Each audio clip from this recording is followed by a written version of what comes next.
Bonjour tout le monde, il est 20h, on va débuter. Bienvenue, merci d'être là pour cette séance du Conseil du 3 mars. Tout d'abord, quelques petits mots pour nos étudiants qui sont en semaine de relâche cette semaine. Donc, je tiens à leur souhaiter une très belle semaine de repos et d'activité.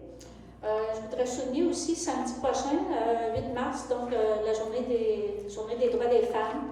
Je voudrais en profiter là, pour faire un salut à toutes les femmes de notre municipalité.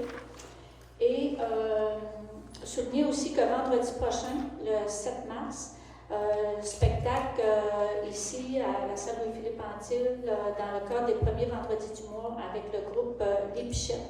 Donc, vous êtes cordialement invités. Et dernière petite information, il y a plusieurs citoyens qui nous questionnent sur où sont rendues là, les discussions et les travaux au niveau de la recharge de plage. On n'a pas de proposition ferme sur la table actuellement. On est en discussion avec le ministère de la Sécurité publique. On s'attend d'avoir des propositions là, dans le courant du printemps. Puis dès qu'on va avoir quelque chose de tangible, là, il va y avoir des assemblées qui vont être convoquées avec les citoyens là, pour vous donner l'information. Ce qu'on sait par ailleurs, c'est que c'est sûr qu'il n'y aura pas de grosses recharges là, qui vont se faire à Sainte-Luce en 2025. Ça irait probablement plus en 2026. Et on a avisé le ministère aussi là, que on ne souhaitait pas avoir dans l'anse de Sainte-Luce une recharge comme ce qui s'est fait de la grosseur à Sainte-Flavie. Donc, ils sont en train de retravailler d'autres projets que je disais qu'on va vous soumettre là, dès qu'on aura plus d'informations. Ça fait que nous avons quorum au niveau du conseil. Je vais inviter là, les membres du conseil à se présenter puis à faire un petit rapport de leur dossier. Et avec nous, M. Sheldon Côté, directeur général. Bonsoir, Sandra Bérubé, conseillère district 2. J'ai pas de nouveau dans mes dossiers, donc je vous souhaite une belle soirée. Bonsoir.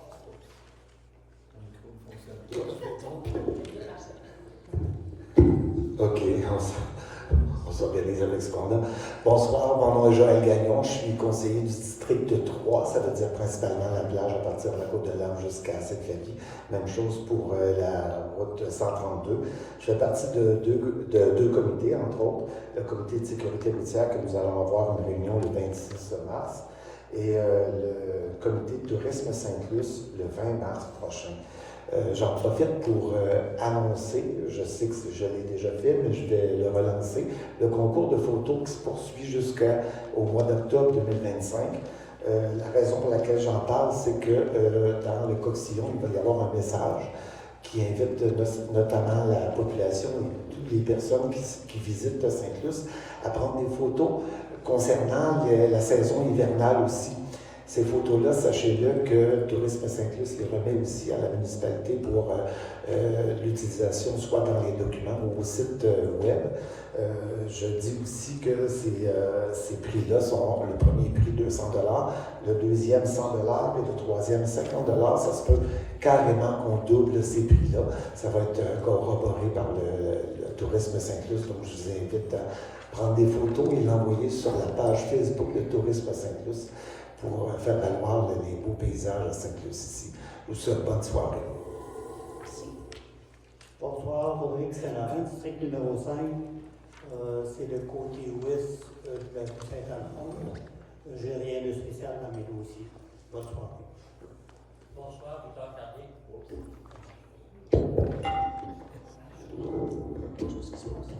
Bonsoir, Victor Carrier, district numéro 4, rang 2 et 3, Est et Ouest, et la rue Bellevue. Juste vous annoncer que la prochaine réunion générale annuelle du marché public sera le 25 de mars à 7h à la salle Bernache, ici. Vous êtes cordialement invités. Le marché public, je cherche toujours à chaque année des bénévoles. Donc, si ça vous intéresse, et vous êtes disponible, vous êtes les bienvenus. Merci, bonne soirée. Marie Côté, conseillère du district numéro 6, c'est-à-dire le côté est du secteur des îles à partir de la rue Saint-Alphonse. Alors moi, les comités, c'est surtout celui de budget là, sur lequel j'ai travaillé cette semaine, c'est-à-dire à revoir un peu les dépenses pour assurer la conformité avec les décisions qui ont été prises par le conseil. Alors voilà. Bonne soirée. Merci. Donc, on s'est rendu à l'adoption de l'ordre du jour. Je pense que pour les personnes qui sont présentes, il y avait des copies à l'arrière. Donc, on va faire l'adoption des procès-verbaux de la séance ordinaire du 20 janvier, celle du séance ordinaire du 3 février et la séance extraordinaire du 10 février. Il y a les points finances là, avec l'adoption des comptes à payer, tout ça. Au niveau de l'administration, inscription pour une formation sur la cyberviolence. Il y a des résolutions pour un offre de service avec la MRC concernant la gestion documentaire. Approbation du budget de l'Office d'habitation de la Métis qui concerne les habitations de Sainte-Luce. Pour l'année, budget revisé pour l'année 2024 et le budget 2025. Ensuite, il y a des demandes de commandite de Société canadienne du cancer, Mistral, pour l'harmonie, la Fondation Holo, démission de Mme Julie Saint-Jean, dépôt des déclarations des intérêts pécuniaires des membres du Conseil, modification du règlement d'emprunt sur les installations septiques, le point 5.11 qui était la création d'un comité là, en vertu de la politique d'intégration des arts et de l'architecture. Ce point est reporté. Au niveau d'urbanisme et environnement, dérogation mineure pour le 94 rue Saint-Pierre-Est. Ensuite, il va y avoir un avis de motion et adoption d'un premier projet de règlement qui concerne les unités d'habitation accessoires et l'abattage d'arbres. Ensuite, un avis de motion et dépôt d'un premier règlement pour adapter ce qu'on appelle le PIIA, le plan d'intégration architecturale, pour les unités d'habitation accessoires. Ensuite, il va y avoir toujours avis de motion et avis d'adoption du projet de règlement pour modifier le règlement de zonage pour la zone 328 pour permettre l'implantation d'entreprises offrant des services professionnels. C'est le secteur de l'ancien manoir Saint-Laurent. Ensuite, ça c'est la zone 328. Ensuite, il y a une modification aussi pour la zone 319.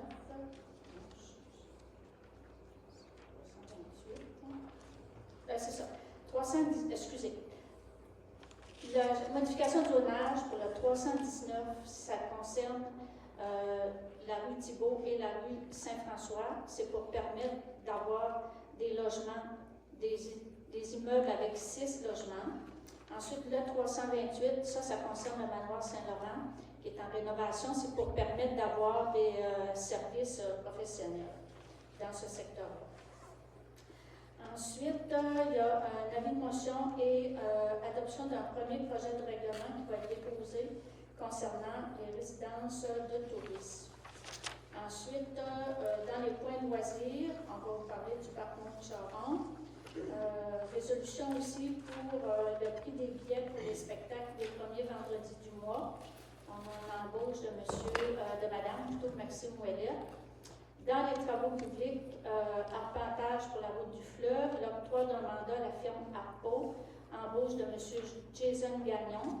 Le point 8.4, qui est conteneur projet de la Côte de Lens, un point qui va être reporté.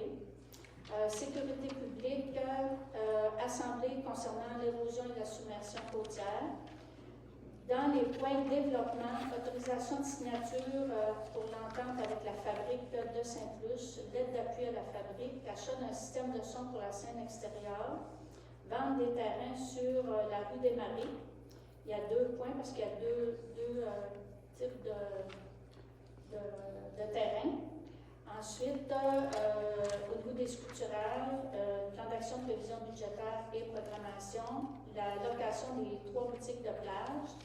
Ensuite, appui au projet de logement du pavillon d'Useville, distribution des pommeaux de douche économes en eau, modification du bail concernant les garderies sur la rue des Érables, projet incognito, première pelletée de terre le 25 avril, développement de la réserve, plan d'aménagement, achat de table ronde et la salle de Pantille, octroi d'un mandat Asile Bas-Saint-Laurent et Jardin Métis pour un plan d'aménagement sur la régénération et la protection des terrains à bord du fleuve et un point sur la Corporation de développement économique de Saint-Luce. Correspondance à Fermouille, période de questions et fermeture de la séance. Donc, est-ce qu'il y a des questions ou des commentaires sur l'ordre du jour? Ça va, j'avais besoin d'un proposeur. M. Saint-Laurent, appuyé par M. Carrier. Donc, j'appelle le vote les pour. Adopté à l'unanimité. Avant de passer à l'adoption des procès-verbaux, je vais faire une suspension du conseil municipal pour quelques minutes. J'ai une information légale à demander parce je pense qu'on est actuellement filmé. On filme la séance du conseil pour la mettre sur la page Facebook et le site web de la municipalité. J'ai besoin d'avoir un avis sur est-ce que les citoyens ont le droit de nous filmer. Ça fait que je lève la séance pour quelques minutes puis on va vous revenir. Je vous remercie.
Je vais demander, on a fait une vérification, je vais demander à M. Châtelain-Côté de lire ce qui est prévu dans le code municipal.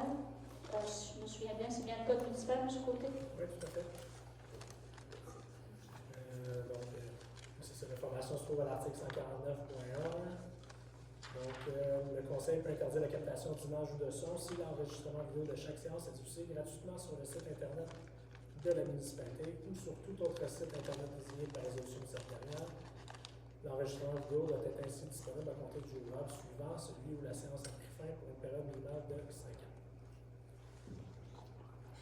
Fait que je vais demander de ne pas filmer. Il y a une période de questions qui est prévue à la fin. Non, c'est pas une question, parce qu'on n'entend pas. Pardon? On n'entend pas.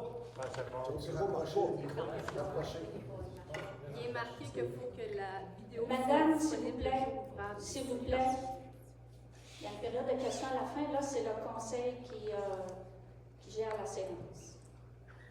Fait que, M. Côté, je vais vous demander de répéter, s'il vous plaît, pour que les gens comprennent bien. Si vous pouvez vous approcher le plus près possible du micro. Est-ce que c'est mieux? Donc, le Conseil peut interdire la captation d'images ou de sons si l'enregistrement vidéo de chaque séance est diffusé gratuitement sur le site Internet de la municipalité ou sur tout autre site Internet désigné par résolution de cette dernière. L'enregistrement vidéo doit ainsi être disponible à compter du jour ouvrable suivant celui où la séance a pris fin pour une période minimale de 5 ans. Et comme Mme Mario l'a dit, c'est l'article 149.1 du Code municipal. Donc, la séance est actuellement filmée. Elle sera mise sur le site municipal demain. Je demande aux personnes de cesser Est-ce que vous avez des la choses à file cacher? de nous filmer, s'il vous plaît. Est-ce que vous avez des choses à cacher? Je vous demande d'arrêter de filmer, s'il vous plaît. C'est mieux d'arrêter, Phil, parce qu'on va t'envoyer en boucle.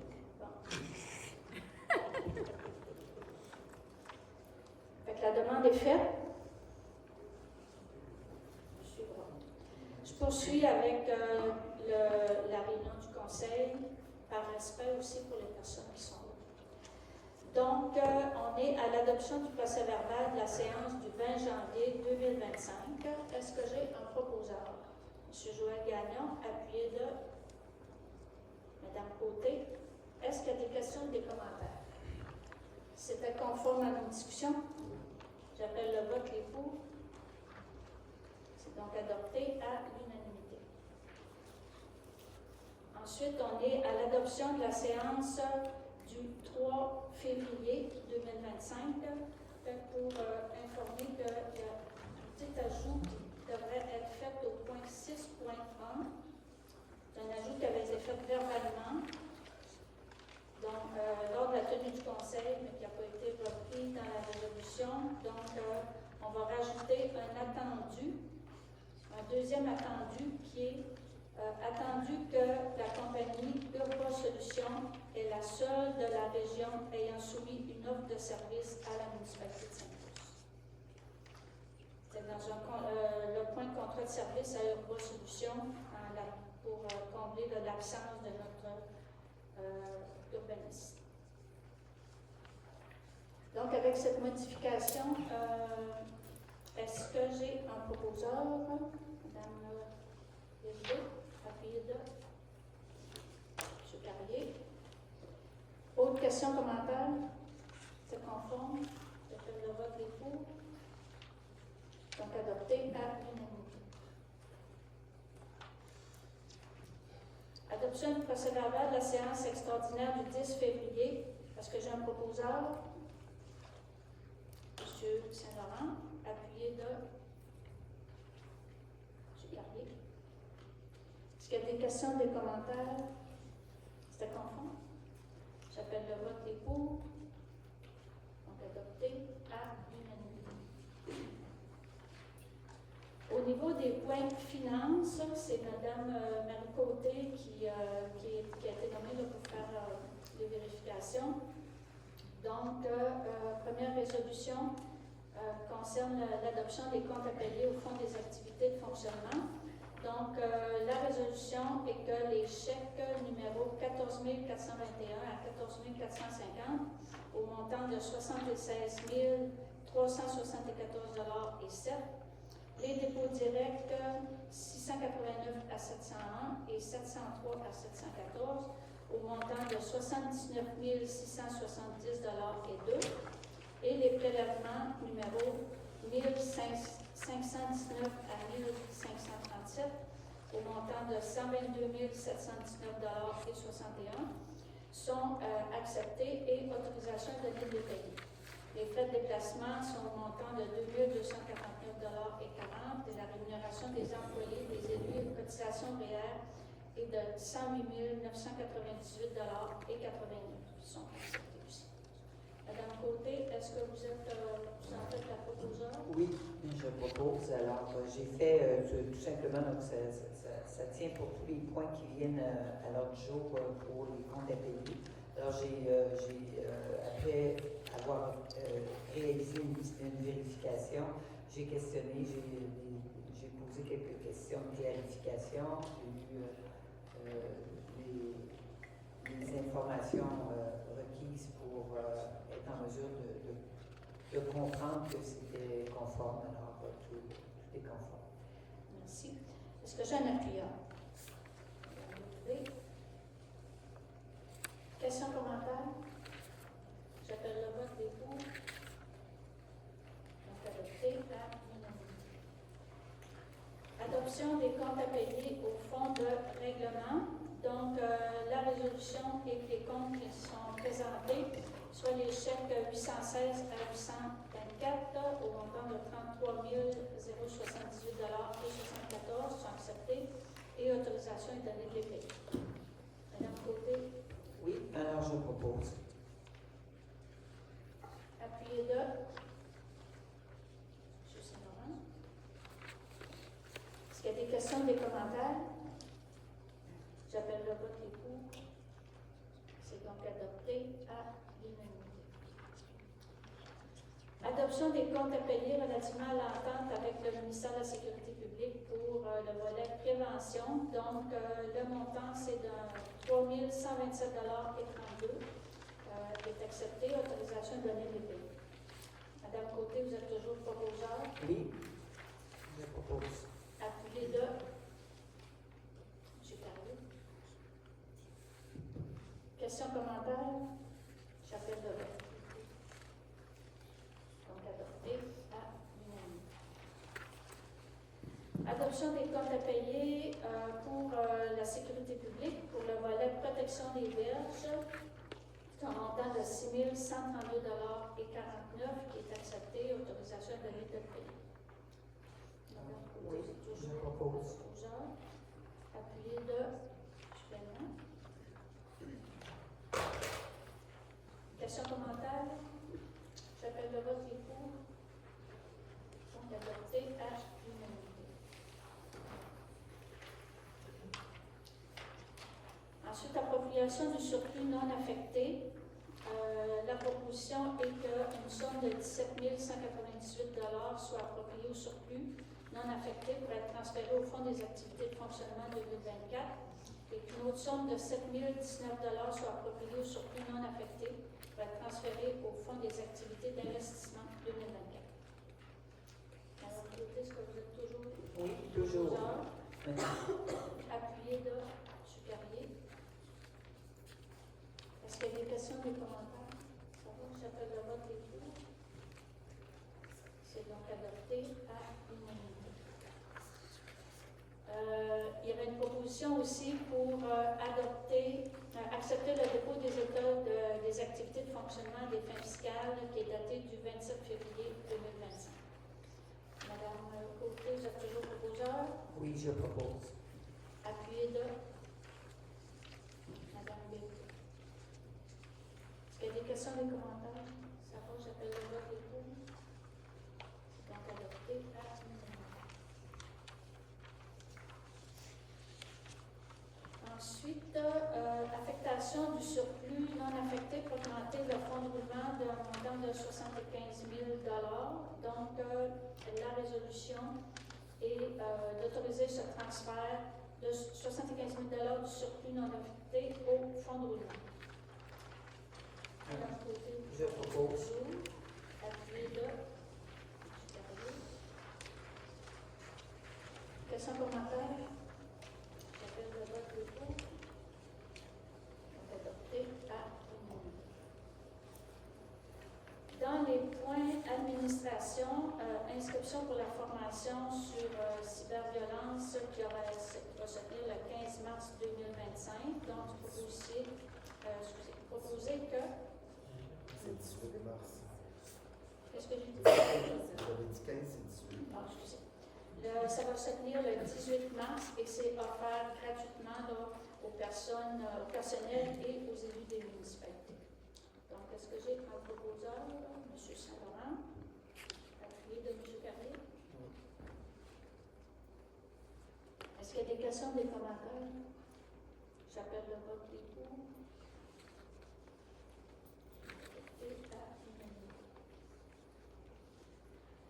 Résolution d'intention pour accepter l'ordre de service à venir de la MRC de la Métis concernant la gestion documentaire.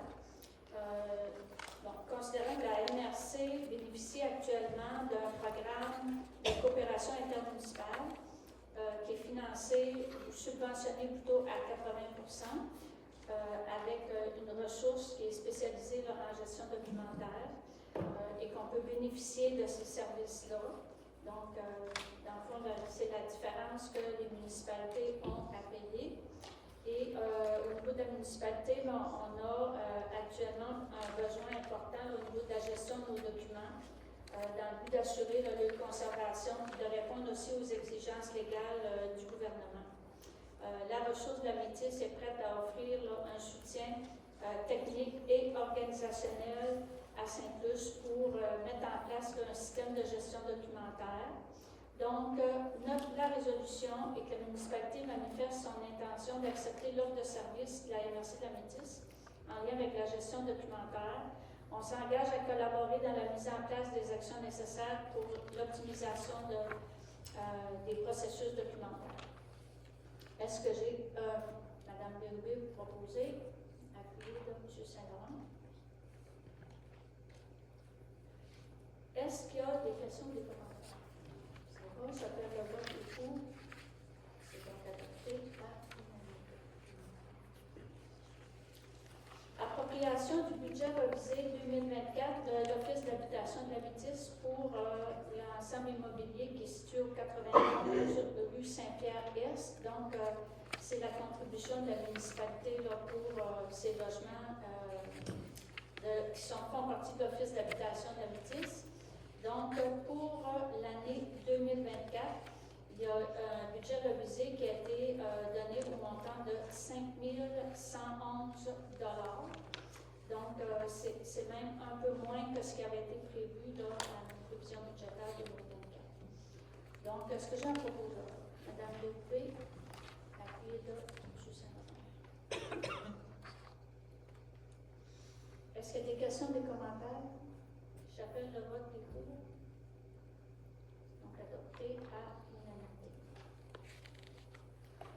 Ensuite, l'appropriation du budget 2025, donc c'est pour cette année. Là, les habitations de la Métis se sont fusionnées. Ça s'appelle maintenant Office d'habitation Fleuve et Vallée. Donc, c'est toujours pour le 91 rue Saint-Pierre-Est. Donc, le budget 2025 est au montant de 1 760 $. Donc, j'aurais besoin d'un proposeur, Mme Bérubé. Puis, M. Saint-Laurent. Est-ce qu'il y a des questions ou des commentaires? J'appelle le vote des pour. Donc, adopté à l'unanimité. Ensuite, demande de commandite de la Société canadienne du cancer, donc une résolution de verser un montant de 75 $ comme aide financière. Proposé par M. Gagnon, appuyé par Mme Côté. Est-ce qu'il y a des questions, des commentaires? J'appelle le vote des pour. Donc, adopté à l'unanimité. Demande de commandite pour l'harmonie du Mistral. C'est pour leur voyage là, qui est organisé en avril. Donc, la proposition est de verser une somme de 100 $ comme aide financière. Proposée par Mme Bérubé. Suivie par M. Saint-Laurent. Est-ce qu'il y a des questions, des commentaires? J'appelle le vote des pour. Adopté. Demande de commandite de la Fondation Holo. Donc, c'est une fondation qui vient en aide aux futures mamans. Et les dons recueillis servent sont redistribués dans notre région. Donc, la résolution est de verser un montant de 200 $ à la Fondation Polo, proposée par Mme Bérubé, appuyée par M. Patrick. Est-ce qu'il y a des questions ou des commentaires? J'appelle le vote des pour. Donc, adopté à l'unanimité. L'émission de Mme Julie Saint-Jean. Mme Saint-Jean avait été embauchée comme secrétaire réceptionniste temporaire. Elle nous a donné sa démission il y a quelques semaines, 2 3 semaines. Donc, est-ce que j'ai un proposeur pour accepter sa démission? D'un côté, appuyé de M. Carrier. Est-ce qu'il y a des questions, des commentaires? J'appelle le vote des pour. C'est adopté à l'unanimité. Dépôt des déclarations des intérêts pécuniaires. Le Code municipal demande à ce que les élus fassent une fois par année le dépôt des déclarations de leurs intérêts pécuniaires. Donc, ça a été fait.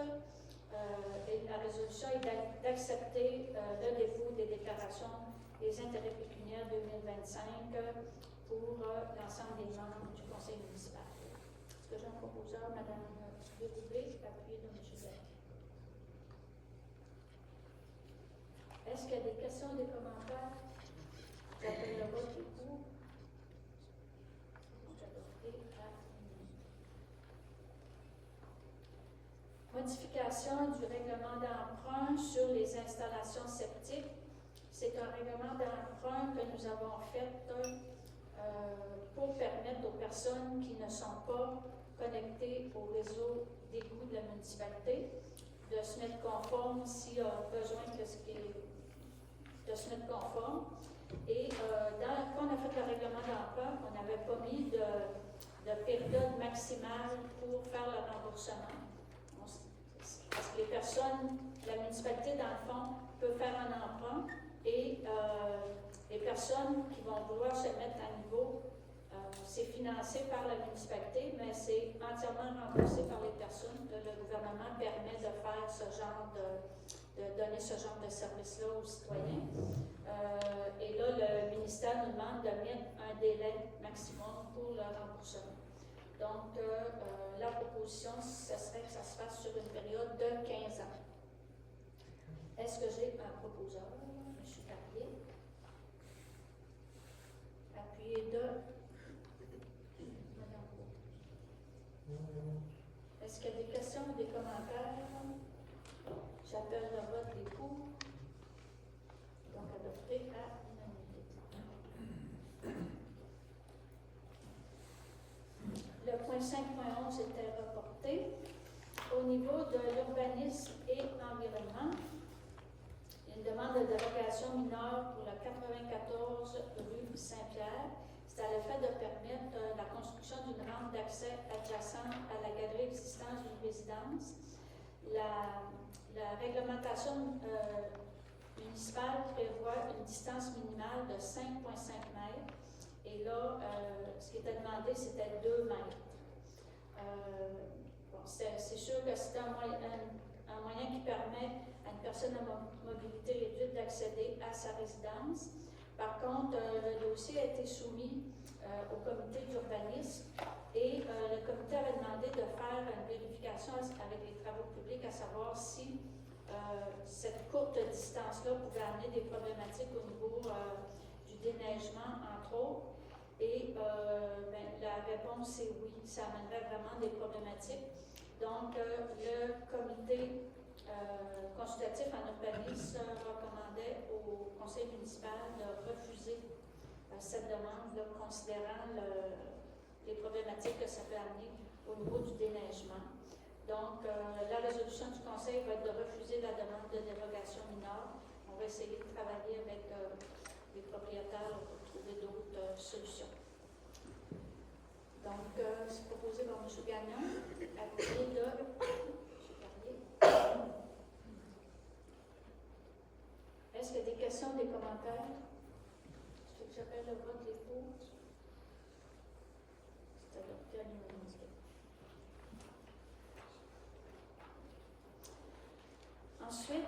toujours dans les points urbanisme, un avis de motion et adoption d'un premier projet de règlement pour permettre les unités d'habitation accessoires. Et deuxièmement, pour bonifier les dispositions relatives à l'abattage d'arbres. Donc, peut-être vous dire que là, on dépose l'avis de motion dans un premier projet de règlement qui va être déposé, mais ça va être soumis à une consultation publique et ça va revenir en conseil pour l'adoption finale. Donc, au niveau des unités d'habitation accessoires, peut-être vous dire que le gouvernement a déposé une loi permettant les unités d'habitation accessoires et demande aux municipalités d'adopter leur règlement à cette nouvelle disposition-là.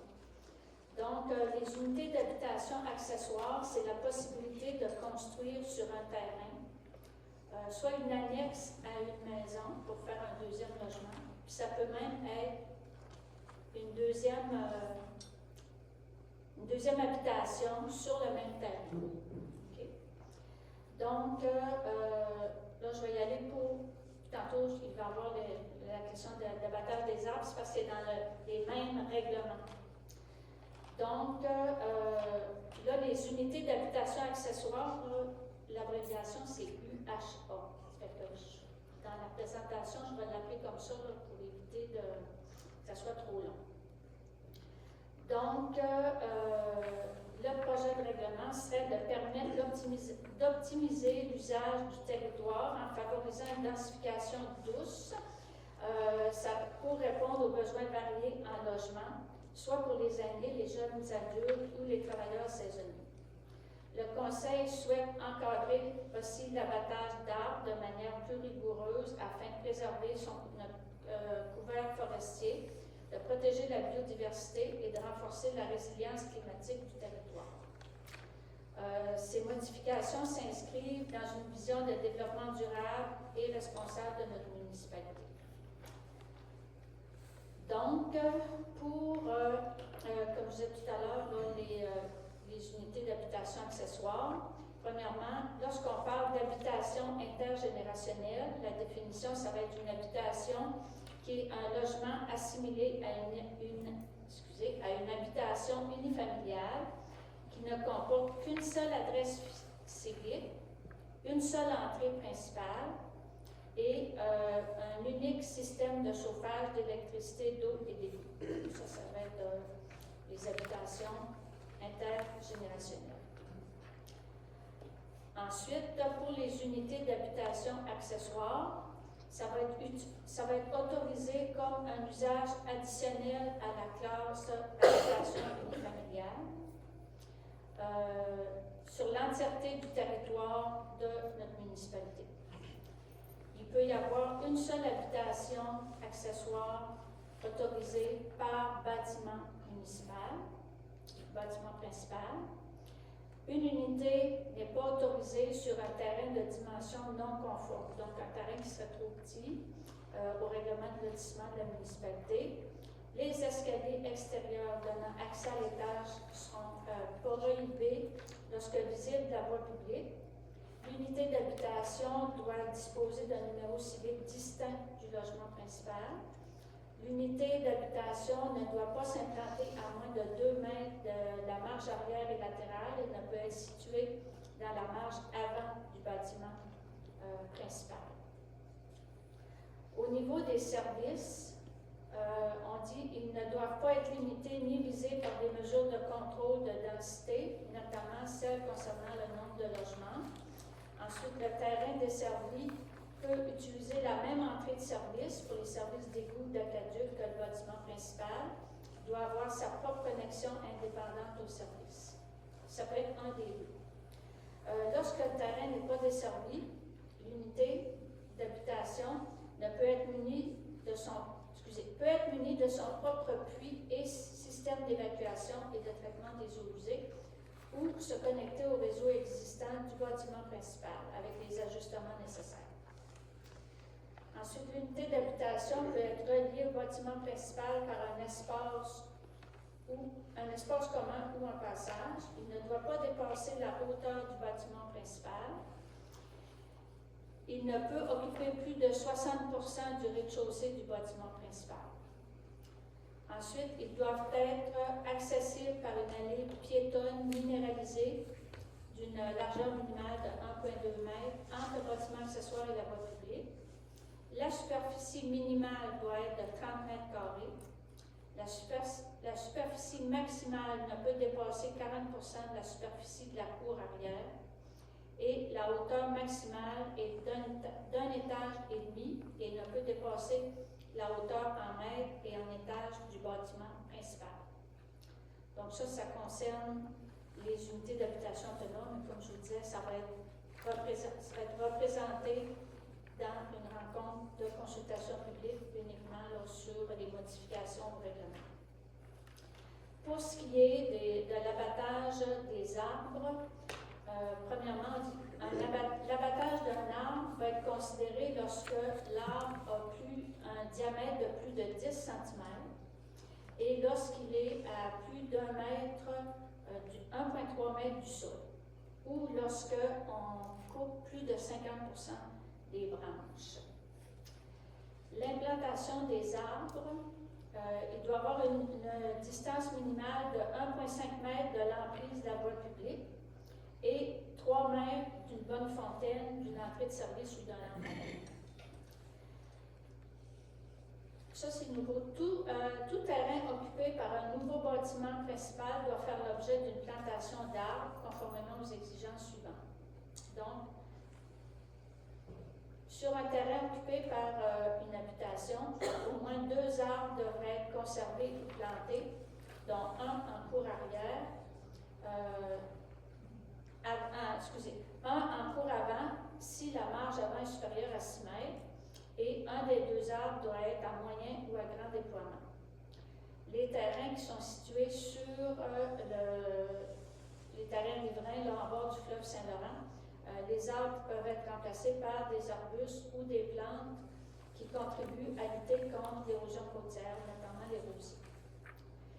Pour un terrain qui sera occupé par un nouvel usage commercial ou industriel, au minimum un arbre à moyen ou grand déploiement doit être conservé ou planté par tranche de 12 mètres linéaire mesurée le long d'une ligne de terrain, si la marge avant est supérieure à 6 mètres. Ensuite, un arbre doit avoir, au moment de sa plantation, un diamètre minimal de 2,5 cm et une hauteur minimale de 1,5 m. Le propriétaire d'un terrain assujetti doit procéder à la plantation des arbres au plus tard 12 mois après l'échéance du permis de construction de son bâtiment. Ensuite, remplacement d'arbres morts. Tout arbre mort dont les signes de périssement sont observés sur 50% ou plus de sa ramure et dont la plantation est requise en vertu du présent règlement doit être remplacé par un autre arbre qui répond aux exigences. L'arbre doit être remplacé dans un délai de 12 mois calculé à partir de la date de délivrance d'une lettre avisant le propriétaire de son obligation de voir au remplacement de l'arbre.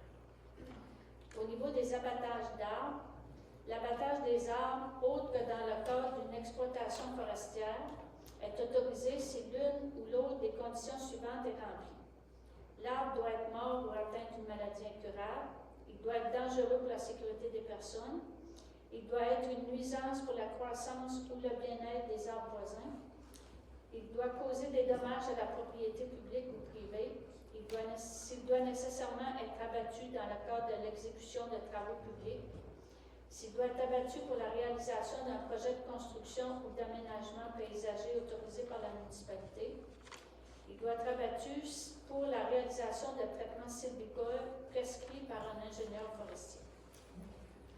Donc, dans le cas où l'abattage d'arbres est effectué dans le but de rendre disponibles des terres pour la production agricole, ces normes ne s'appliquent pas. Obligation de replantation.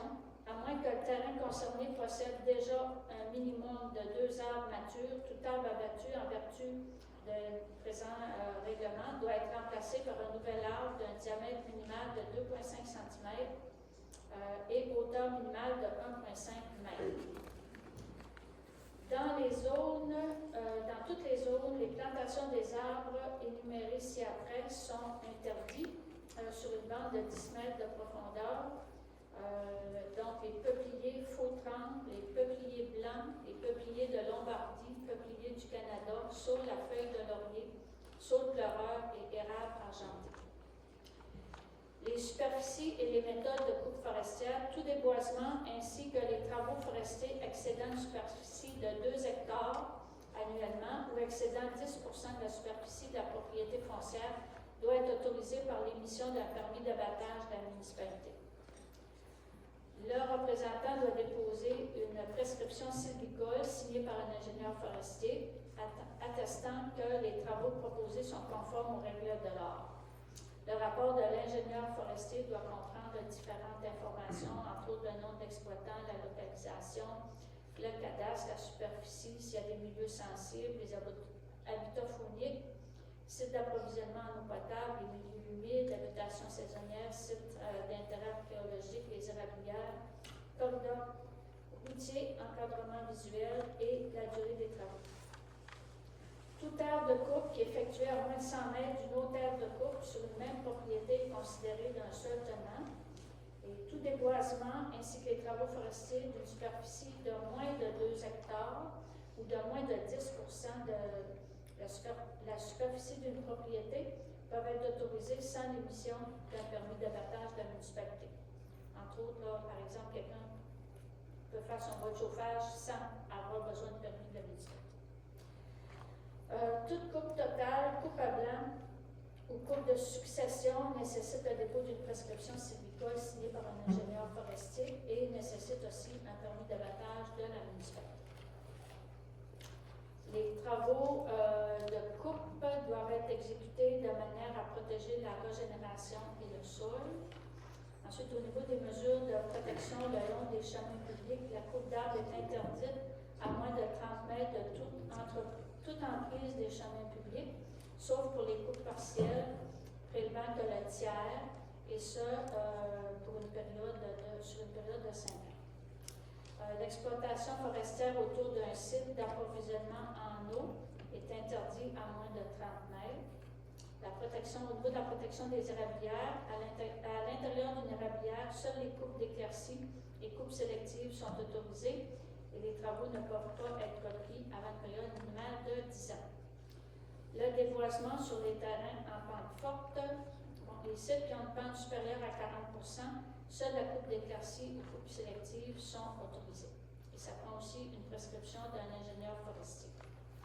Les sanctions qui sont prévues à la loi sur l'aménagement et l'urbanisme, l'abattage d'arbres, s'il y a d'abattage d'arbres qui se fait en contravention du présent règlement, des amendes d'un montant minimal de 500 $ auquel on ajoute, dans le cas d'abattage sur une superficie inférieure à 1 hectare, c'est un montant minimal de 500 $, maximal de 1 000 $ par arbre abattu jusqu'à concurrence de 15 000 $. Dans le cas d'un abattage sur une superficie d'1 hectare ou plus, c'est une amende de montant minimal de 15 000 $, maximal de 100 000 $ par hectare complet déboisé, auquel s'ajoute pour chaque fraction d'hectare déboisé un montant déterminé selon ce qu'on a vu au montant de 1 000 $ par arbre abattu. Il y a des poursuites pénales qui peuvent se prendre si ça se passe à l'intérieur d'un an. Donc, c'est les modifications qui seraient apportées à nos règlements de zonage et règlements sur plantation et abattage d'arbres. Est-ce qu'il y a des questions ou commentaires? C'est pas mal complexe, peut-être.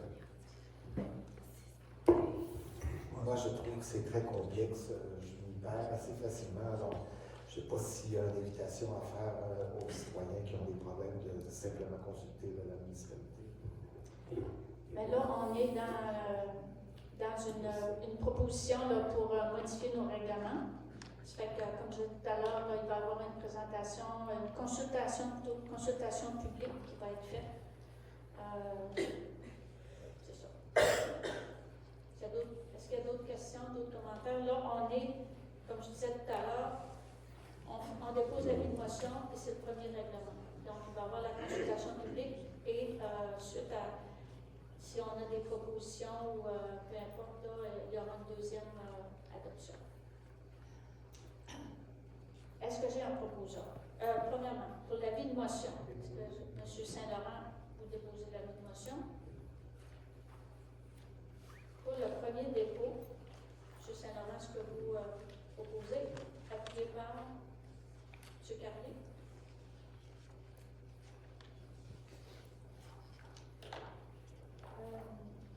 L'avis de motion n'est pas voté, mais le premier dépôt, lui, est voté.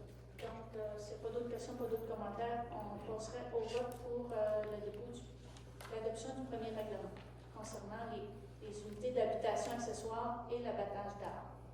Les pour. C'est donc adopté à l'unanimité.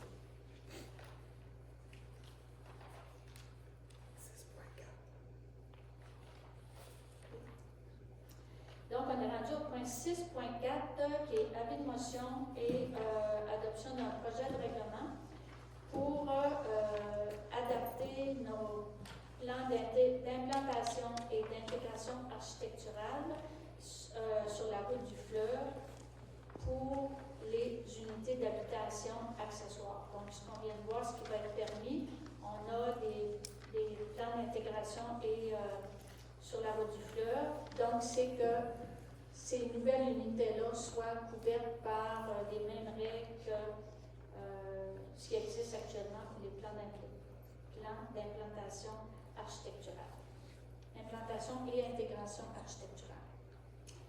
Donc, est-ce que j'ai quelqu'un qui serait d'accord pour déposer l'avis? M. Carrier? Pour le premier, l'adoption du projet de règlement. M. Carrier, est-ce que vous proposez toujours? Oui. Appuyé par Mme Bérouet. Est-ce qu'il y a des questions, des commentaires? J'appelle le vote. C'est adopté par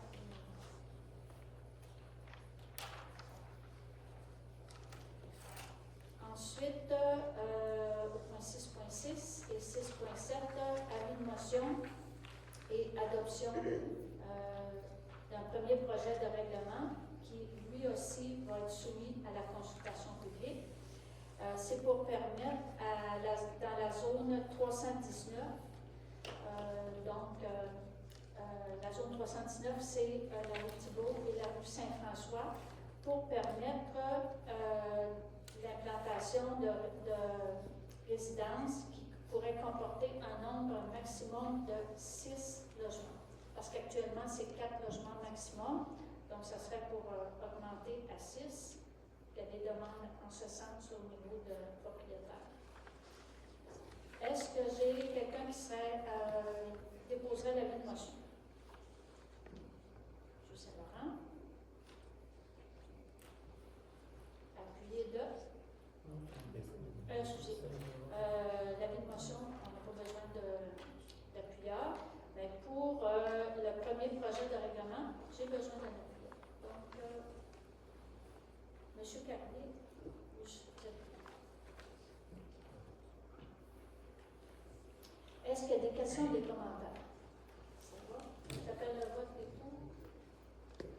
Donc, adopté à l'unanimité.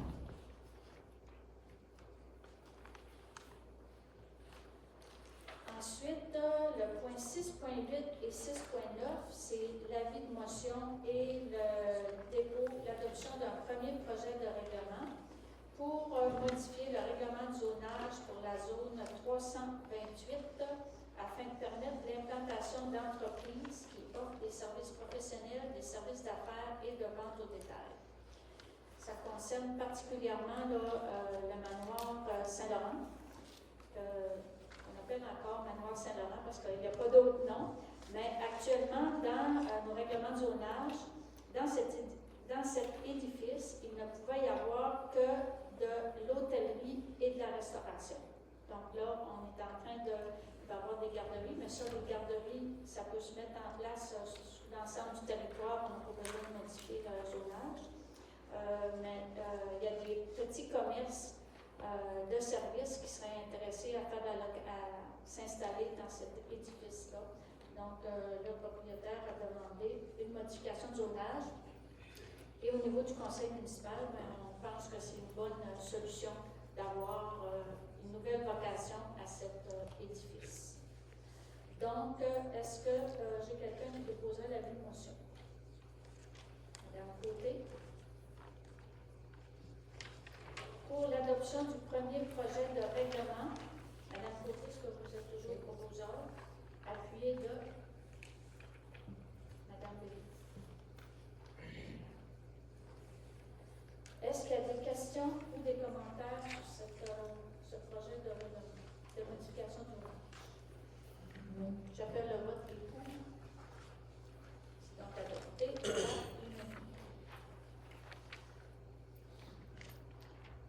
Ensuite, le point 6.10 et 6.11, c'est un avis de motion et un premier projet de règlement concernant l'usage de résidence de tourisme. Le premier, c'est pour que, actuellement, là, dans la municipalité de Saint-Luce, il y a des secteurs où il peut y avoir des résidences de tourisme qu'on n'a pas besoin de faire de demande au niveau du comité d'urbanisme et ni au niveau du conseil. Donc, la proposition, c'est pour que les résidences de tourisme soient toujours assujetties au règlement des usages conditionnels. Donc, c'est-à-dire qu'à chaque fois que quelqu'un voudrait faire résidence de tourisme, ça devrait être soumis au comité consultatif d'urbanisme et par la suite au conseil municipal. Donc, est-ce que j'ai quelqu'un qui déposerait l'avis de motion? M. Carrier.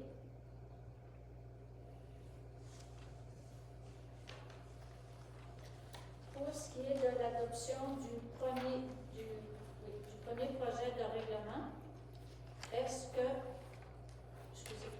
dans le projet de règlement, il y a deux choses aussi qui s'ajoutent.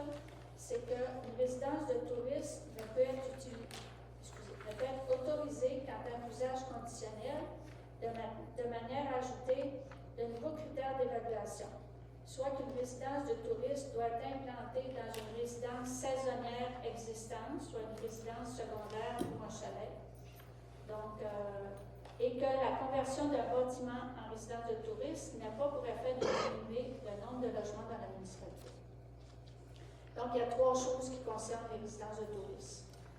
Ce qu'on propose, c'est que dorénavant, peu importe le secteur où on se situe dans la municipalité de Saint-Luce, quelqu'un qui veut faire une résidence de tourisme devrait soumettre sa demande au comité consultatif d'urbanisme et ça viendra par la suite au conseil municipal. Par la suite, pour une résidence secondaire ou un chalet, ça peut être demandé sans problème.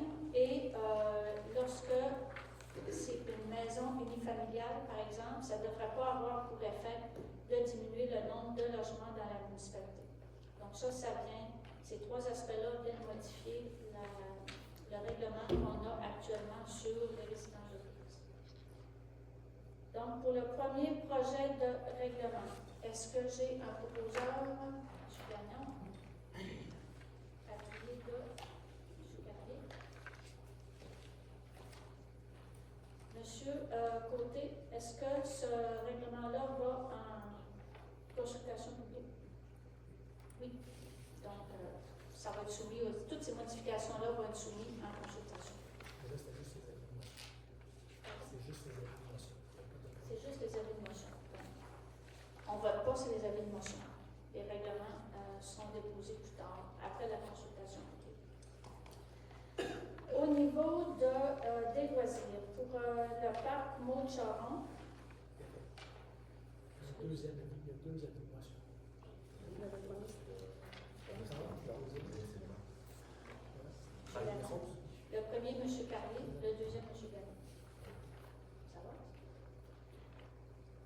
Au niveau loisirs, le point 7.1, le parc Maud-Charon. Lorsque Mme Charon a gagné la médaille aux derniers Jeux olympiques, on avait fait au niveau de la municipalité, je me souviens bien, c'était en juin, on avait fait une activité là, pour souligner les 2 médailles olympiques qu'elle a gagnées. Et on avait décidé vu que c'est une citoyenne de Saint-Luce, que pour souligner cet acte exceptionnel, puis on avait des travaux à refaire qui étaient déjà prévus là, dans le parc municipal. Donc, on a décidé de finaliser l'aménagement de ce parc-là et de le nommer le parc Maud-Charon. Donc, ça se fait aussi avec une subvention qui s'appelle la TEP, un montant qu'on a du gouvernement. Donc, c'est un montant aux alentours de 150 000 qui est pris à partir de cette subvention-là. Donc, on souhaite faire une présentation publique qui se ferait lors du conseil d'avril. D'habitude, le conseil commence à 8 heures. Donc, à 7 heures, on ferait une présentation publique du plan d'aménagement du parc Maud-Charon. C'est un architecte paysagiste qui s'appelle M. Michel Fontaine qui travaille le plan. Fait qu'on pourra faire une présentation publique là, à ce moment-là. Donc, on a une résolution. La résolution, c'est dans le fond, de tenir cette présentation publique au mois d'avril à 19h précédant notre conseil municipal. Est-ce que j'ai un proposition? M. Gagnon, appuyé de Mme Béliveau. On va aussi faire une demande, comme je vous disais, le parc est financé par subvention de la TEC, mais on veut faire aussi une démarche là, pour aller chercher des commanditaires, soit auprès des députés, des différents intervenants.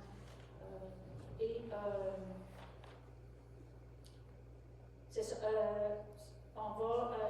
Dans la proposition, on nomme aussi Charles Isabelle, qui est le coordonnateur en loisirs, et Mme Bélinda Lévesque, qui est notre directrice au développement, pour préparer les documents nécessaires pour les démarches de commandite auprès des partenaires potentiels. Donc, la résolution a 3 volets. Faire la présentation publique, une démarche pour aller chercher des commandites auprès d'entreprises ou d'organismes locaux et régionaux, et mandater M. Charles Isabelle et Mme Lévesque pour préparer les documents pour la recherche de commandites. M. Gagnon, est-ce que vous êtes d'accord à proposer les 3 aspects? Oui. Mme Béliveau aussi? Oui. Est-ce qu'il y a d'autres questions, d'autres commentaires? Ça va? Fait que j'appelle le vote sur la résolution des pour. Si c'est adopté, là. Ensuite, résolution pour le prix des billets pour les spectacles des premiers vendredis du mois. Ça fait déjà quelques spectacles qui sont organisés, mais on va faire une résolution pour officialiser le tout. Fait que les spectacles premiers vendredis du mois qui s'organisent de octobre à juin afin d'animer la vie culturelle et sociale dans notre communauté, particulièrement pour le secteur Luceville. On voulait que la tarification des billets soit faite de manière claire et équitable. On souhaite qu'il y ait des billets de courtoisie qui peuvent être offerts aussi, et la décision serait prise par la direction générale ou le conseil municipal. Ça peut être des billets à des bénévoles, des dignitaires, journalistes, peu importe. Donc, la proposition, c'est que le prix des billets pour les spectacles premier vendredi du mois soit pour les groupes de 15 personnes ou plus, ça serait 15 $. Pour les billets achetés en ligne, ça serait 17,50 $ plus les frais de transaction. Et pour les billets achetés à la porte, ça serait 20 $. C'est le prix qui était vendu là, depuis le début. Donc, Est-ce que j'ai un proposeur? M. Saint-Laurent. Appuyé de Mme Bégaud.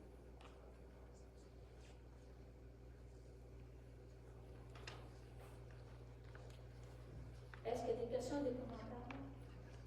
J'appelle le vote qui est pour. Donc, adopté à l'unanimité. Ensuite, embauche de Mme Maxime Ouellette, animatrice pour la Maison des Jeunes. On avait vraiment beaucoup de jeunes qui participaient là, au niveau de la Maison des Jeunes. On avait un seul animateur. Puis c'était pas. On avait besoin de plus de personnes là, pour assurer la sécurité des jeunes. Donc, on a procédé à l'embauche de Mme Maxime Ouellette comme animatrice à la Maison des Jeunes. Et c'est selon les conditions qui sont prévues là, à contrat de travail avec nos employés. Proposé par Mme Bellevue, appuyé par M. Saint-Laurent. Est-ce qu'il y a des questions commentaires? J'appelle le vote des pour. Adopté à l'unanimité. Au niveau des travaux publics, arpentage de la route du fleuve. Bon, la municipalité prévoit le réaménagement de la route du fleuve afin de faire une piste cyclable et piétonnière sécuritaire. Et ça, avec l'assistance financière de la TEC 2024-2028. On a besoin des relevés et des plans de localisation qui sont nécessaires dans le cadre de ce projet. On était en appel d'offres sous invitation et la proposition est d'octroyer le mandat à la firme Asselin pour la réalisation des relevés et plans de localisation dans le cadre du projet de réaménagement de la route du fleuve au montant de 21 450 plus taxes, conformément à l'offre que nous avons reçue le 12 novembre dernier. Ce montant sera inclus là, dans les subventions qu'on reçoit pour ce projet-là. Est-ce que j'ai un proposeur, M. Gagnon? Peut-être ajouter aussi en point d'information que de revoir l'aménagement de la route du fleuve là, pour qu'elle soit plus sécuritaire, c'est une demande là, qui nous a été déposée aussi par le comité sécurité routière. Appuyé par Mme Bellevue. Est-ce qu'il y a des questions, des commentaires? J'appelle le vote des pour.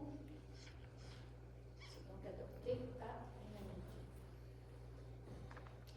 Octroi d'un mandat à la firme ARPO. Il faut revoir l'étude préliminaire en ingénierie qui a été transmise au ministère de l'Environnement pour la mise aux normes de l'eau potable, à savoir la fusion de nos deux réseaux d'aqueduc et la construction d'un nouveau réservoir et d'un nouveau poste de chloration. Donc, le ministère nous demande une analyse supplémentaire. Donc, la firme ARPO nous a soumis un offre de service en ingénierie pour revoir cette étude et la résolution est de leur octroyer le mandat tel qu'il nous a été donné dans l'offre de service du 13 février dernier et c'est au montant de 19 800 $ avant taxe. Et ça, la firme ARPO était déjà dans le dossier là, de fusion des postes de chloration. Donc, connaissent le dossier, fait que c'est plus avantageux de maintenir là, notre association avec eux dans ce dossier. Et étant donné que la fusion des postes de chloration, nouveau réservoir, c'est un dossier qui date de 2016. Et là, le ministère de l'Environnement nous a comme dit que c'était comme la dernière étape, puis dès que c'est finalisé, on pourrait lancer des appels d'offres et procéder dans ce dossier-là. Fait que ça serait peut-être possible qu'on verrait le début des travaux en 2025. Est-ce que j'ai un proposeur? Je suis gardé, appuyé de.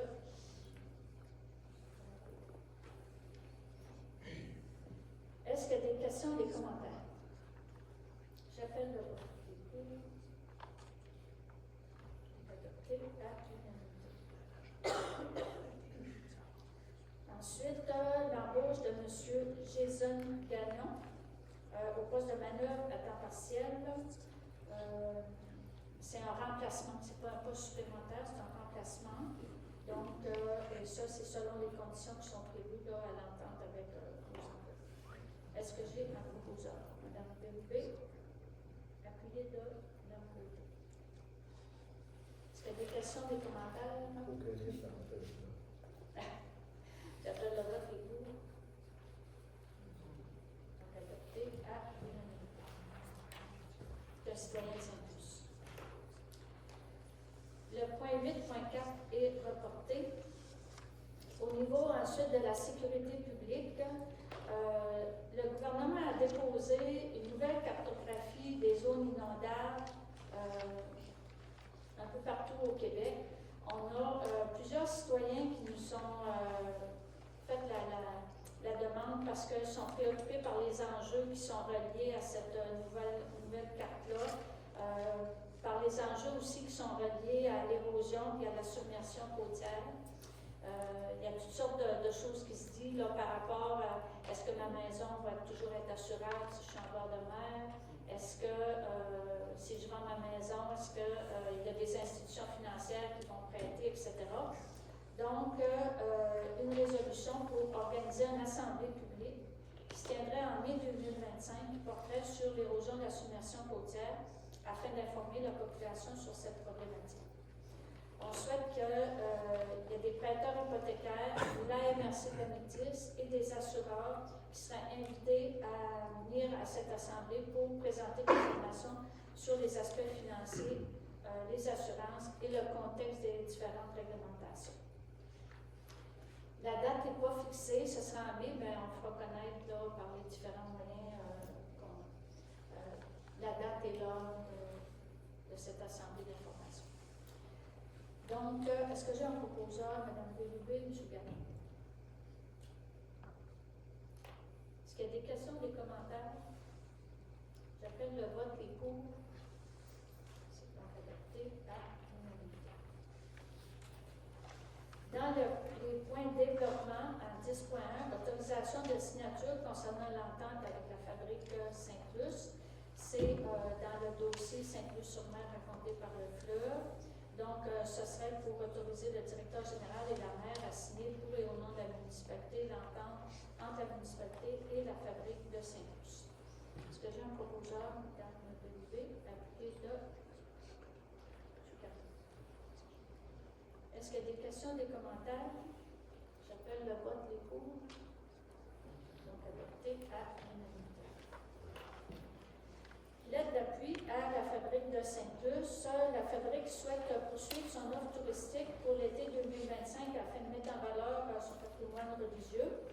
La fabrique prévoit engager un guide afin d'accueillir les visiteurs à l'église et leur fournir des informations sur leur architecture et l'histoire patrimoniale. Il y a divers projets municipaux qui sont situés à proximité de l'église qui vont contribuer à attirer un nombre accru de visiteurs. Donc, dans le fond, la fabrique nous demande de les appuyer dans les démarches qu'ils font pour obtenir une aide financière auprès de la MRC pour avoir un guide pour la mise en valeur, la mise en place de son projet touristique. Et cette résolution sera transmise à la fabrique pour appuyer leur demande. Donc, est-ce que j'ai un proposeur? Madame Bérubé, appuyée de M. Saint-Laurent. Est-ce qu'il y a des questions ou des commentaires? J'appelle le vote. Les pour. Adopté à l'unanimité. Achat d'un système de son pour la scène extérieure. Donc, la résolution est d'accepter la soumission présentée par le groupe Mégascène que nous avons eu en novembre dernier pour l'acquisition du système de son extérieur au coût de 18 424 $. Et cette dépense est imputée au fonds des projets communautaires qui résulte de l'abolition des jetons de présence du Conseil, le montant de 30 000 $ qu'on a par année là, pour faire différents projets. Et c'est sur le budget qui était prévu en 2024. Est-ce que j'ai un proposeur? Mme Bérubé, appuyée de M.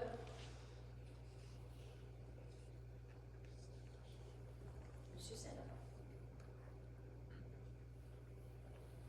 Est-ce qu'il y a des questions, commentaires? J'appelle le vote et tout.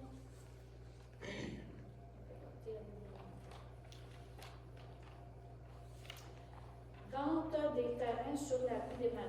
La rue des Marais, c'est la nouvelle rue qui a été mise en place suite à une subvention du ministère de la Sécurité publique.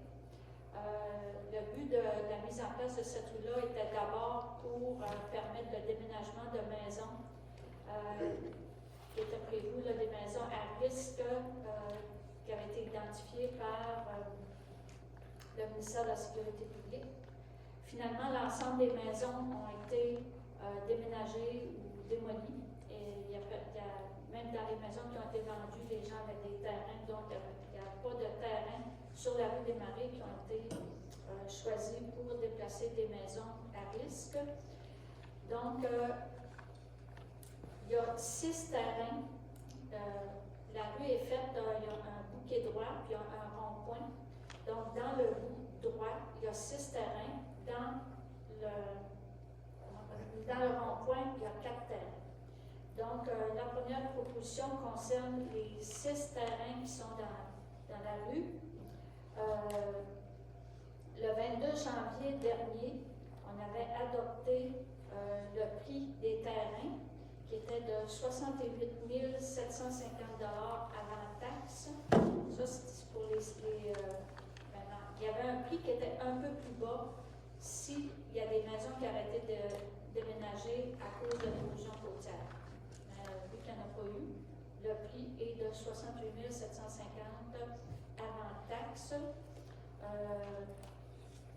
Donc, les 6 terrains sont identifiés. La mise en vente de ces terrains va se faire par tirage au sort. Parce qu'actuellement, il y a beaucoup de personnes qui ont appelé à la municipalité qui souhaitent acheter ces terrains-là. Donc, on n'avait pas de façon de faire et tout ça. Là, ce soir, dans le fond, c'est ce qu'on fait. On décide de la procédure pour la vente de ces terrains. Donc, vente des terrains par tirage au sort en vue d'assurer un processus équitable. Donc, les personnes qui vont vouloir déposer une offre pour un de ces terrains vont devoir le faire dans une enveloppe succincte cachetée à l'attention de M. Sheldon Côté, directeur général. Là, il va y avoir un formulaire qui va être fait par la municipalité. Ça va devoir se faire avant le 22 avril à 11 h de l'avant-midi. S'il y a plus d'une personne qui dépose une offre pour un terrain, il y a un tirage au sort qui va être effectué. La personne sélectionnée doit faire l'acquisition dans le mois qui suit et s'engager à y construire une habitation dans l'année qui suit l'achat du terrain. L'annonce du tirage au sort sera diffusée par communiqué de presse sur le site web de la municipalité, dans le journal, notre journal local, le Coffsillon, ainsi que sur la page Facebook de la municipalité. Donc, la résolution est que la mise en vente des terrains se fasse par tirage au sort afin d'assurer un processus équitable. L'intention d'achat devrait être reçue à la municipalité avant le 22 avril, 11 h, sur le formulaire qui est prévu à cette fin, et ça devra se faire par courriel. Et l'annonce du tirage au sort va être diffusée par communiqué de presse, site web, journal de Coffsillon, ainsi que la page Facebook de la municipalité. Le tirage au sort se ferait le 24 avril à 11 h à la municipalité. Est-ce que j'ai un proposeur sur la façon de faire la vente des terrains? C'est 6 terrains. M. Saint-Laurent. Appuyé de.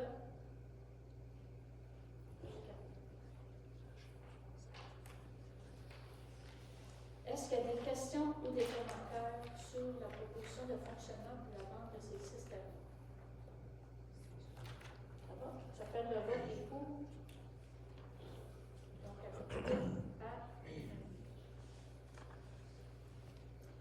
ensuite, pour les 4 terrains qui sont dans le rond-point, nous souhaitons que ces 4 terrains-là soient vendus à un entrepreneur, donc à un seul entrepreneur, au chaque terrain vaut 68 750 $ aussi avant taxe. Mais vu que les quatre ensemble, ça fait un montant de 275 000 $ pour les 4 terrains avant taxe.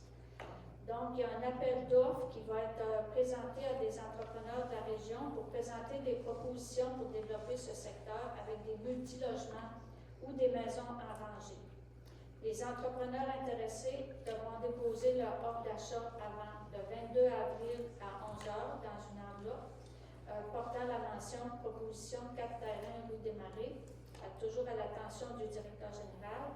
Les entrepreneurs déposant une proposition doivent fournir la nature du projet, soit par un plan provisoire, un plan sommaire ou un croquis, et déposer leur proposition ainsi que l'échéancier de réalisation. Et le choix de l'entrepreneur sera pris par le conseil et ça se fera lors du conseil de mai 2025. Est-ce que j'ai un proposeur?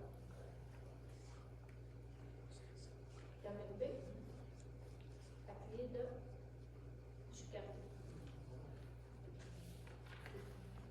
Donc, est-ce qu'il y a des questions ou des commentaires sur la proposition pour les terrains du rond? Moi, je trouverais intéressant qu'on dise pourquoi on veut principalement un seul entrepreneur pour les 4 terrains, tout simplement pour les raisons. C'est pour avoir un projet, là, comme on dit dans la résolution, pour avoir soit un projet de maison de ville, pour avoir quelque chose qui va avoir plusieurs logements et uniformes. Est-ce qu'il y a d'autres questions? Donc, j'appelle le vote des pour.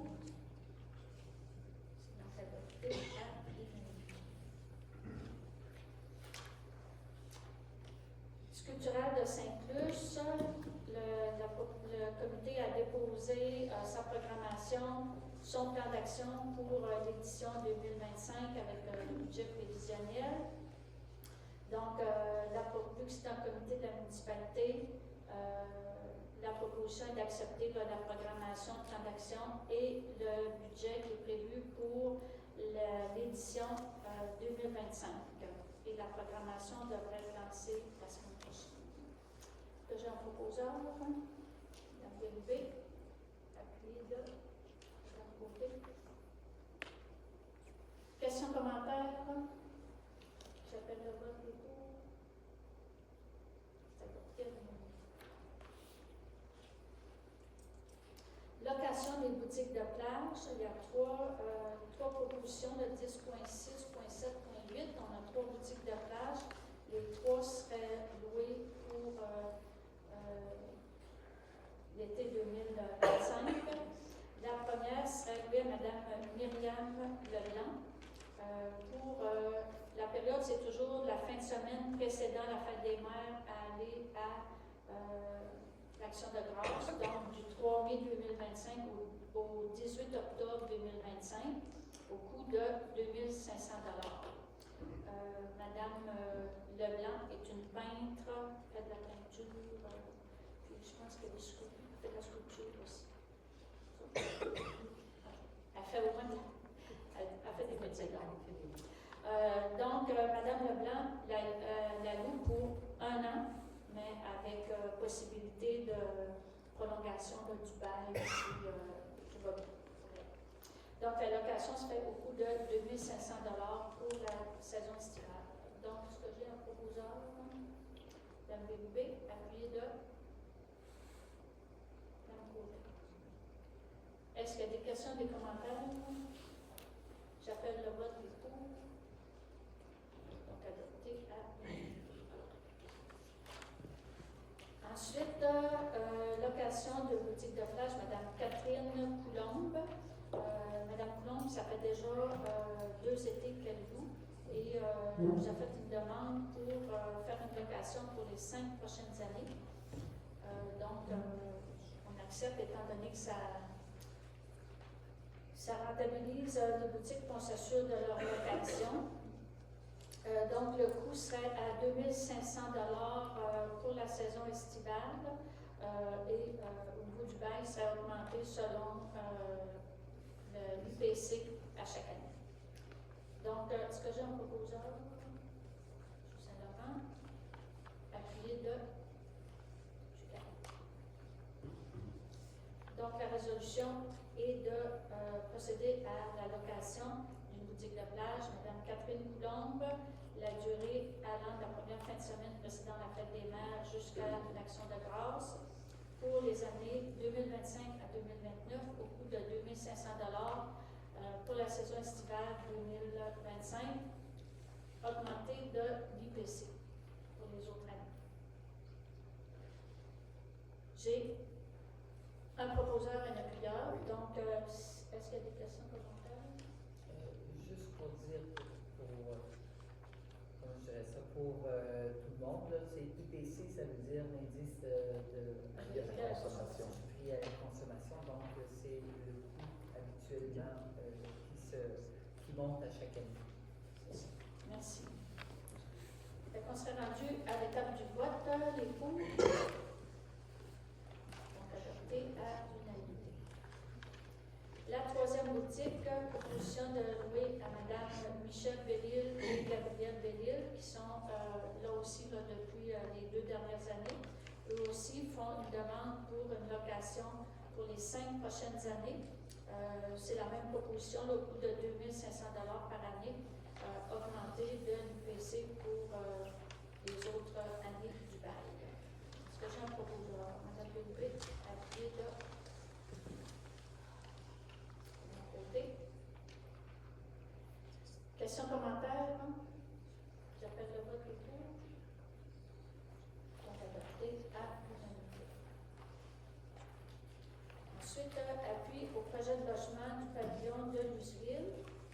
Donc, le pavillon de Luseville prévoit la construction d'un immeuble de 12 logements supplémentaires, des logements qui seraient à prix modique, destinés aux personnes âgées autonomes sur la rue des Arabes à Saint-Plus, dans le secteur Luseville. La réalisation de ce projet favorise le maintien des aînés dans notre communauté et le développement économique de notre municipalité. Pour ce projet, l'appui de la municipalité est un facteur déterminant pour assurer la viabilité économique du projet et faciliter l'obtention des financements nécessaires. Le promoteur sollicite un crédit de taxe pour une durée de 35 ans, ou la durée du financement de l'immeuble si celui-ci est moins que 35 ans. Peut-être se rappeler qu'on a déjà, au niveau du pavillon Luseville, on a déjà celui qui est existant, la municipalité a déjà accepté lors de sa construction un crédit de taxe là, pour les 30 sur 35 ans. Donc, pardon? Les autres municipalités. OK. Puis en général, c'est ça. Dans les autres municipalités, pour les projets qui sont déposés là, pour projets à loyer modique pour les personnes âgées, les autres municipalités font aussi des crédits de taxes. Donc, on n'est pas tout seul dans cette façon de faire.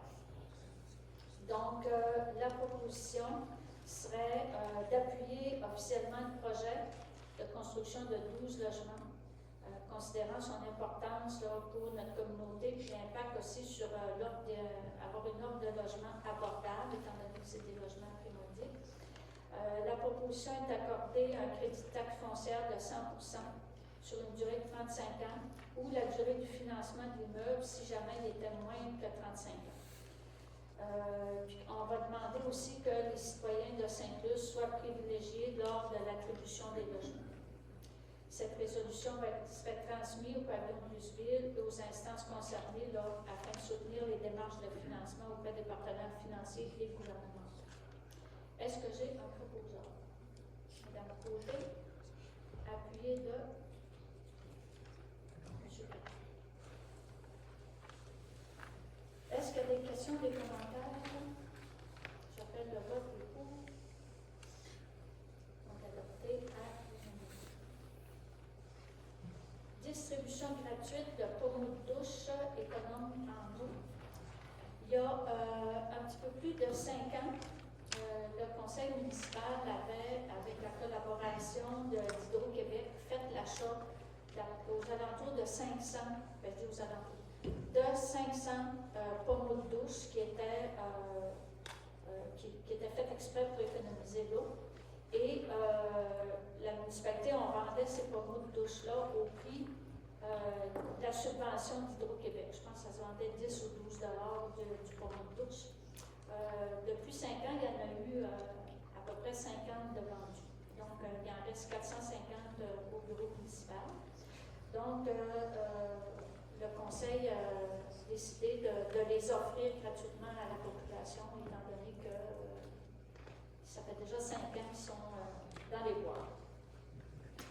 Et ce serait, les personnes viendront au bureau municipal pour les avoir, puis ça va être premier arrivé, premier servi, là, jusqu'à ce qu'on épuise le stock qu'on a actuellement. Est-ce que j'ai un proposant? M. Gagnon? Appuyez le.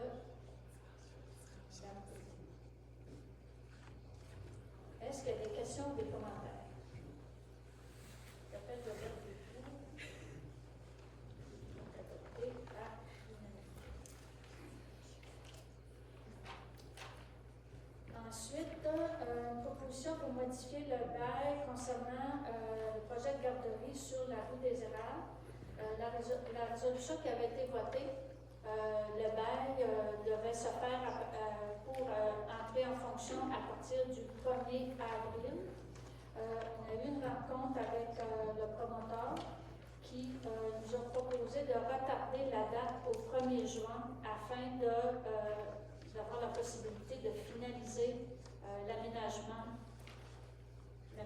paysager, là, faire la cour et tout ça. Puis le parc pour les enfants qui vont aller avec la garderie. Parce que c'est sûr que le 1er avril, là, ça ne pourrait pas être finalisé à cause de la quantité de neige que nous avons. Au niveau du conseil, on a trouvé ça approprié, c'est le bon terme, de reporter la date au 1er juin.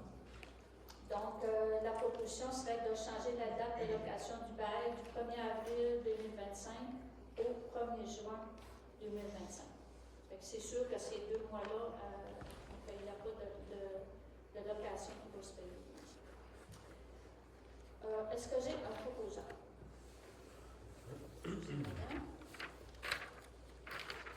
Appuyez-le.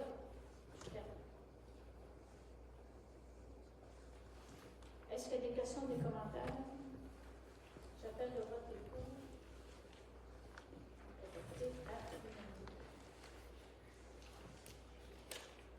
Ensuite, ce qu'on appelle le projet Incognito à 10.12, qui est Saint-Luc-sur-Mer, raconté par le fleuve.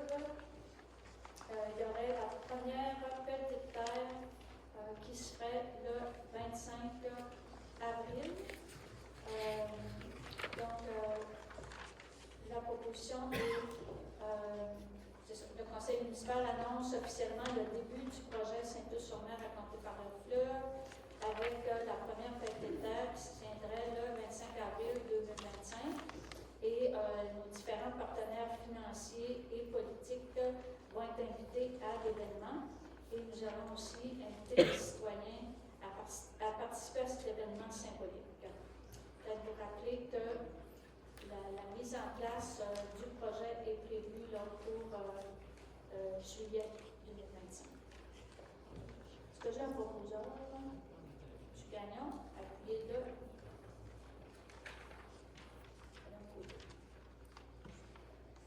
Est-ce qu'il y a des questions ou des commentaires? J'appelle le vote. J'appelle le vote. C'est pour.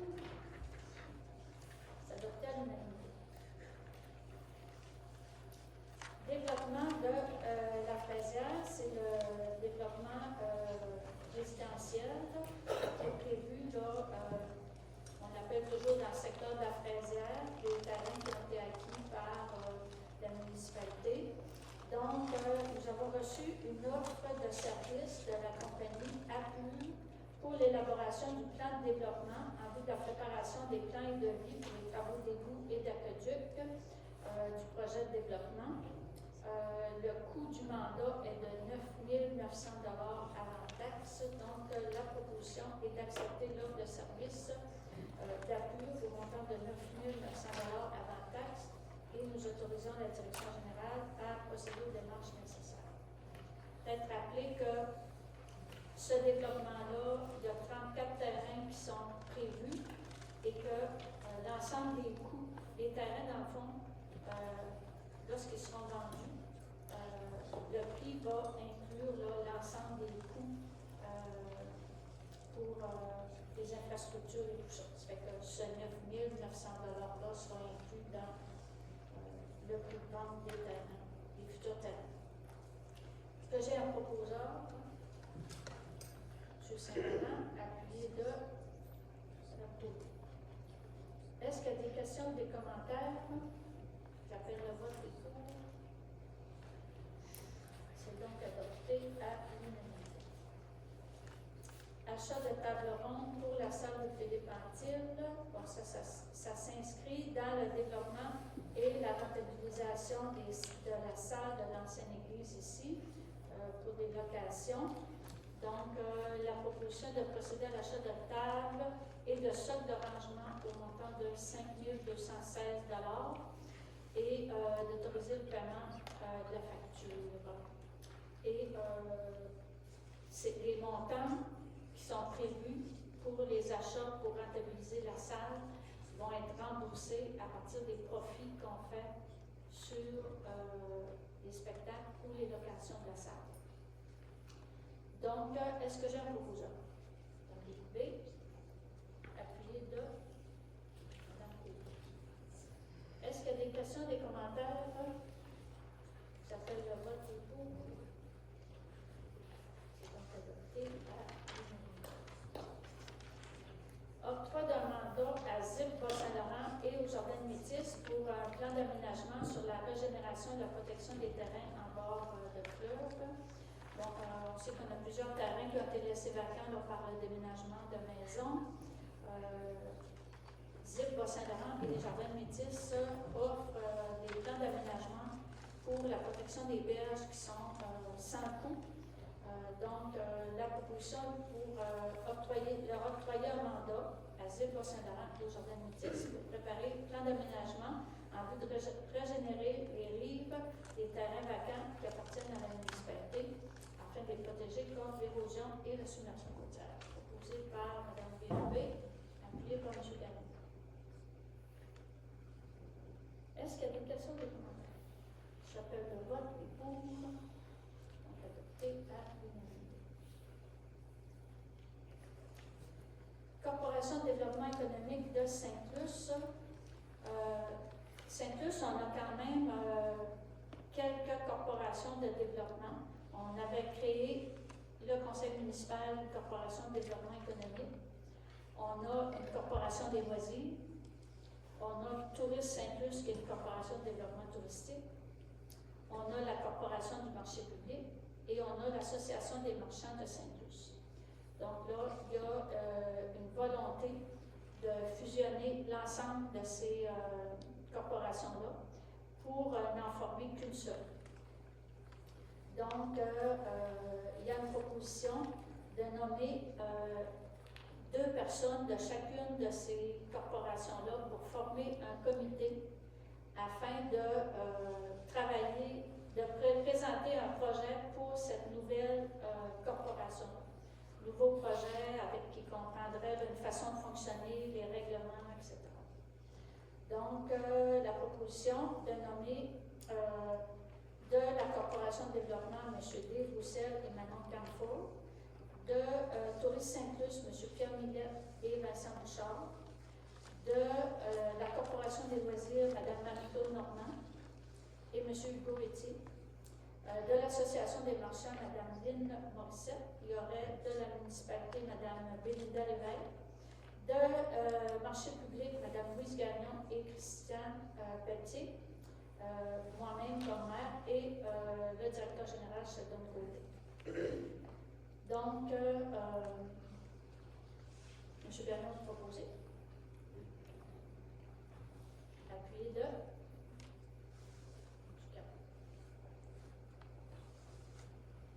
Est-ce qu'il y a des questions ou des commentaires? J'appelle le vote. Adopté à l'unanimité. Ensuite, on est au point correspondance. On a eu une demande d'accès à l'information. Ce qu'on a évalué dans cette demande-là, c'est que il y a des demandes d'information sur plusieurs dossiers qui ont déjà été présentés en conseil municipal ou des demandes d'information sur les procédures et les façons de fonctionner au niveau municipal.